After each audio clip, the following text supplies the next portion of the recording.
Tenants in mortgage stress without the mortgage.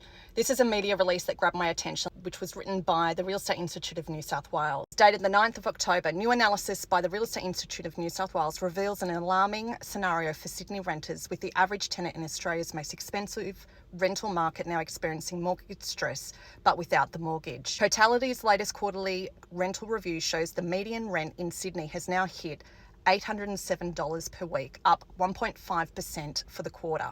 Based on 2021 census data and overlaying annual wage growth since the REINSW has calculated the average weekly household income to currently stand at $2,393.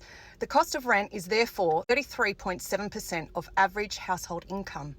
A household is typically said to be experiencing mortgage stress when the cost of servicing a mortgage is more than 30% of its income. This puts the average tenant in the inevitable position of experiencing mortgage stress but without having a mortgage, says Real Estate Institute of New South Wales CEO Tim McKibben. When I viewed through this lens, the true extent of Sydney's rental crisis becomes even clearer, says Mr McKibben.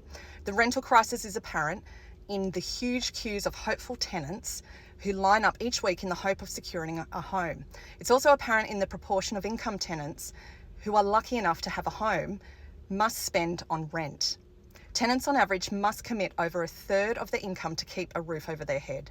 As both rents and house values continue to grow, fueled by strong competition for lack of properties, the hardship faced by renters looks set to increase, and the prospects for those looking to buy become fewer, even if they only require a 5% deposit. The Sydney rental market urgently needs a significant injection of more rental properties, and this requires radical policy solutions which encourage the fast-track delivery of new housing supply and more residential investment, he says. So do you agree with this? Or do you believe that there's another solution to ease this rental crisis within Sydney? If you have a property that is currently vacant, or if you do have an investment property that you need assistance with, please get in touch with us. There are some incredible tenants out in the marketplace who are very much in need of a home, and we would really like to help you. So please feel free to reach out.